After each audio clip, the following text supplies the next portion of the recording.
आप देख रहे हैं नॉन स्टॉप 100। मैं हूं आपके साथ चित्रा त्रिपाठी। ड्रग कनेक्शन में बढ़ी रिया चक्रवर्ती की मुश्किलें। सेशन कोर्ट ने 6 अक्टूबर तक बढ़ाई रिया की न्यायिक हिरासत। रिया और शौविक ने बॉम्बे हाईकोर्ट में दी जमानत की अर्जी। 23 सितंबर को सुनवाई। एनसीबी को शौविक से जुड़ी एक खास जानकारी हाथ लगी है। फिर से हो सकती है पूछताछ।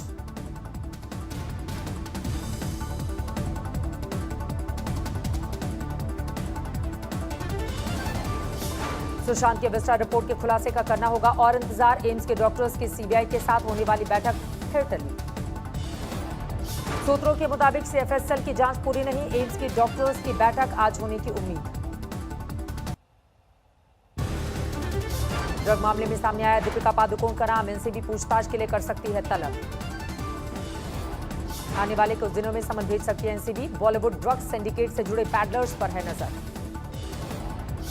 क्वान की मैनेजर करिश्मा से चैटिंग में बॉलीवुड का DNSKJ कोड हुआ डिकोड। ड्रग चैटिंग में दीपिका, D से N से नम्रता, S से श्रद्धा कपूर, K से करिश्मा और J से जया साहा के लिए होता था इस्तेमाल। करिश्मा से चैटिंग में दीपिका ने करिश्मा से पूछा, क्या तुम्हारे पास माल है? जवाब में करिश्मा ने कहा हाँ, लेकिन घर पर। थोड़ी देर बाद करिश्मा ने दीपिका को चैट में लिखा, अमित लेकर जा रहा है। जवाब में दीपिका ने पूछा, हैश है ना? करिश्मा ने कहा, हैश नहीं, गांजा है। ड्रग केस की तफ्तीश के दौरान एनसीबी की सूची में बढ़ते जा रहे हैं तमाम नाम। अभिनेत्री श्रद्धा कपूर से पूछताछ संभव। श्रद्धा कपूर और जया साहा के बीच व्हाट्सएप पर ड्रग को लेकर हुई थी चैटिंग। अब एनसीबी के निशाने पर है श्रद्धा। इस हफ्ते एनसीबी भेज सकती है समन। केदारनाथ फेम अभिनेत्री सारा अली खान को भी एनसीबी भेज सकती है समन। एक बोटमैन ने सारा और श्रद्धा कपूर की सुशांत के साथ ड्रग पार्टी का किया था खुलासा। अभिनेत्री रकुल प्रीत और सिमोन खंबाटा को भी एनसीबी पूछताछ के लिए करेगी तलब। इसी हफ्ते भेजा जा सकता है समन। ड्रग केस से दीपिका का नाम जुड़ने पर कंगना ने कसा तंज किया ट्वीट। बड़े घर के बच्चे क्या पूछते हैं ऐसे सवाल। नम्रता शिरोडकर और जया साहा के बीच भी एमडीएमए ड्रग पर चैटिंग का खुलासा। नम्रता ने लिखा, तुमने मुझसे पार्टी और अच्छी एमडी का वादा किया था। जया ने दिया जवाब, तुम मुझे पैडलर बना रही हो। क्वान कंपनी से जुड़े 3 बड़े कर्मचारियों से आज एनसीबी की पूछताछ। Talent manager Jaya Saha, manager Karishma और सीईओ ध्रुव को फिर एनसीबी ने किया है तलब। पूछताछ के लिए एनसीबी दफ्तर पहुंची जया साहा। कल 4 घंटे चली थी पूछताछ।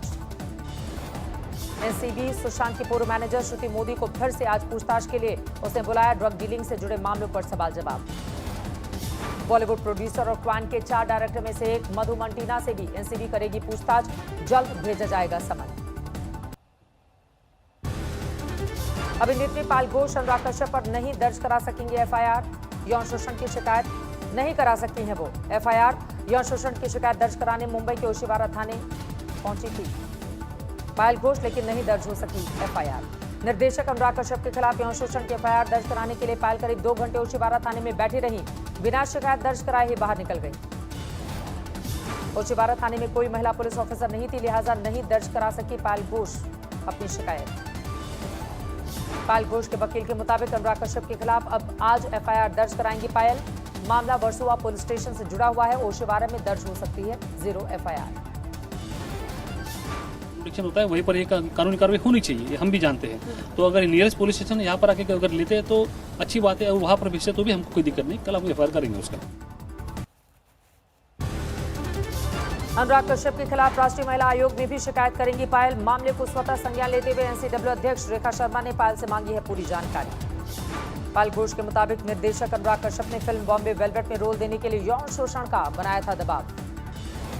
अनुराग कश्यप पर संगीन आरोपों के बाद भी पायल घोष का दिखा नरम रुख। कहा, अगर माफी मांगती अनुराग तो कर देती माफ। बाद में पायल ने अनुराग पर किए कई बार कहा, दोनों पत्नी भाग गईं, समझिए वो कितने अच्छे इंसान। पायल घोष के आरोपों को साजिश बता रहे हैं अनुराग कश्यप, खुद को बताया बेकसूर। राज्यसभा में 8 सांसदों के निलंबन को लेकर विरोध जारी। विपक्ष ने किया बहिष्कार। समर्थन देने के लिए निलंबित सांसदों ने खत्म किया धरना। कांग्रेस नेता गुलाम नबी आजाद ने कहा, सरकार को लाना चाहिए एक अलग बिल ताकि कोई एमएसपी के नीचे खरीद नहीं सके। मांग पूरी होने तक बहिष्कार जारी। उपराष्ट्रपति वेंकैया नायडू ने कहा, राज्यसभा में परसों की घटना ने संसदीय मर्यादाओं को हानि पहुंचाई। राहुल गांधी का ट्वीट, मोदी जी की नीयत साफ, कृषि विरोधी नया प्रयास, किसानों को करके जड़ से साफ, पूंजीपति मित्रों का खूब विकास।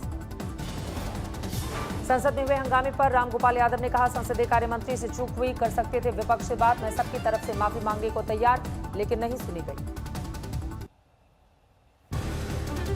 आज सुबह उपसभापति हरिवंश निलंबित सांसदों से चाय लेकर पहुंचे से बातचीत करने, लेकिन किसी ने चाय नहीं पी। निलंबित सांसदों से मिलने के बाद उपसभापति का ऐलान, सांसदों के नियम विरोधी व्यवहार को लेकर एक दिन का उपवास। आप नेता संजय सिंह ने कहा, हमने उपसभापति जी से कहा, किसान विरोधी काला कानून बिना वोटिंग के पास किया गया, जबकि बीजेपी अल्पमत में थी, आप भी जिम्मेदार। निलंबित टीएमसी सांसद ने कहा, उपसभापति का स्वागत, लेकिन दुर्भाग्य से वो दिखावे के लिए मीडिया को लेकर आए थे साथ।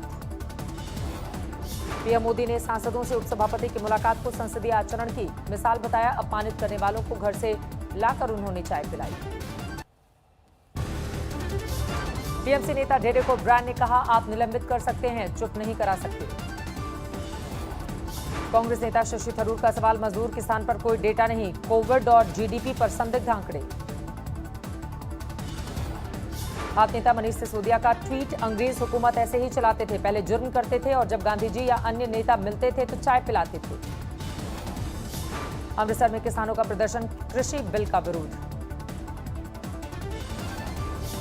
कांग्रेस विधायक दीपिका पांडे ट्रैक्टर से पहुंची विधानसभा, किसान बिल पर जताया विरोध।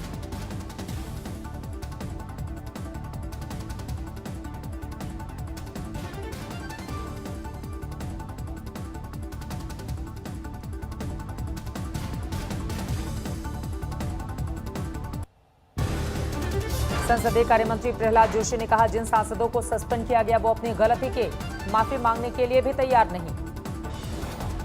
आरजेडी नेता तेजस्वी यादव का बयान, बिहार के डीएनए को गाली देने वाले अब बिहारी प्राइड की बात कर रहे हैं। निलंबित सांसदों के समर्थन में आ गया है एनसीपी सुप्रीमो शरद पवार, आज उपवास का ऐलान। शरद पवार को मिला इनकम टैक्स का नोटिस, पिछले चुनाव के शपथ पत्र को लेकर मांगा गया जवाब। उद्धव ठाकरे, आदित्य ठाकरे और सुप्रिया सुले को भी नोटिस, शरद पवार ने कहा, इनकम टैक्स को कुछ लोगों से खास प्यार। प्रियंका गांधी ने पूछा सवाल, अगर ये बिल किसान हितैषी है तो समर्थन मूल्य का जिक्र बिल में क्यों नहीं है। सीपीएम नेता सीताराम येचुरी ने कहा, बिना वोटिंग के बिल पास कराना गलत। निलंबित सीपीएम नेता के रागेश ने कहा, हमें नहीं, सरकार को मांगनी चाहिए माफी। निलंबित सांसदों के समर्थन में पश्चिम बंगाल के बांकुरा में प्रदर्शन, टीएमसी कार्यकर्ता सड़क पर। पंजाब के बरनाला में किसानों का प्रदर्शन, जबरन थोपा गया बिल। चीन के साथ कोर कमांडरों की बैठक में भारत की दो टूक, सभी विवादित जगहों से पीछे हटे चीन। 13 घंटे तक चली बातचीत, बैठक में भारत ने रखा प्रस्ताव, लद्दाख में एलएसी पर तनातनी खत्म करने के लिए बने रोड मैप। भारत ने कहा, चीन ने पहले बढ़ाया है कदम, इसलिए पीछे हटने की शुरुआत भी उसे ही करनी होगी। जम्मू कश्मीर के बड़गाम में सुरक्षा बलों और आतंकवादियों में एनकाउंटर, मारा गया एक आतंकी। जम्मू कश्मीर के बारामूला में एनआईए की रेड, टेरर फंडिंग केस में हो रही है छापेमारी। देश भर में 55 लाख के करीब पहुंचे कोरोना के मरीज, 24 घंटे में करीब 75,000 नए मामले दर्ज। देश भर में पिछले 24 घंटे में 1053 मरीजों की मौत, अब तक कोरोना ने ली 88,000 से ज्यादा की जान।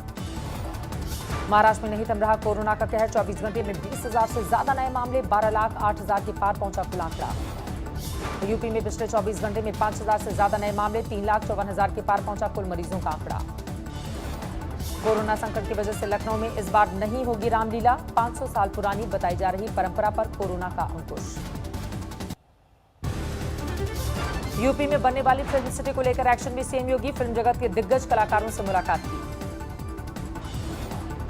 अनुपम खेर, परेश रावल, अनूप जलोटा समेत कई लोगों से मुलाकात कर रहे हैं मुख्यमंत्री, वीडियो कॉन्फ्रेंसिंग के जरिए भी मीटिंग। यमुना विकास प्राधिकरण ने शासन को भेजा प्रस्ताव, सेक्टर 21 में 1,000 एकड़ जमीन होने का जिक्र। समाजवादी पार्टी अध्यक्ष अखिलेश यादव ने कहा, अब ना तो उनके अभिनेता का अभिनय काम आ रहा है और न ही कोई डायलॉग। लोक गायिका मालिनी अवस्थी ने फिल्म सिटी के फैसले का किया स्वागत, योगी जी की सरकार है और ये उनसे बेहतर कोई नहीं कर सकता, ये कहा। केरल के मल्लपुरम में भारी बारिश, लोगों को परेशानी। सूरत में इमारत का मलबा गिरने से चपेट में आए 3 मजदूर, तीनों की इलाज के दौरान मौत। ठाणे की भिवंडी में जारी है रेस्क्यू मिशन, इमारत ढहने से 20 लोगों की जान गई। 3 मंजिला इमारत के मलबे से रेस्क्यू किए जा चुके हैं 20 लोग, अभी तक हटाया जा रहा है मलबा। पुणे में 312 किलो गांजा की बड़ी खेप बरामद की गई, 3 आरोपी भी गिरफ्तार। नमामि गंगे के तहत ऋषिकेश में 126 करोड़ लागत का सीवेज बनकर तैयार, पीएम मोदी वीडियो कॉन्फ्रेंसिंग के जरिए उसका करेंगे वीडियोग्राफी के जरिए उद्घाटन। मेरठ के निजी स्कूल में सैलरी नहीं मिलने पर टीचर्स का हंगामा, थाने तक पहुंचा मामला। गुरुग्राम में 6 महीने बाद आज से खुले स्कूल, स्कूलों में बहुत कम संख्या में पहुंचे छात्र। अलीगढ़ में स्कूल संचालकों ने बढ़ाई फीस, अभिभावकों का विरोध प्रदर्शन।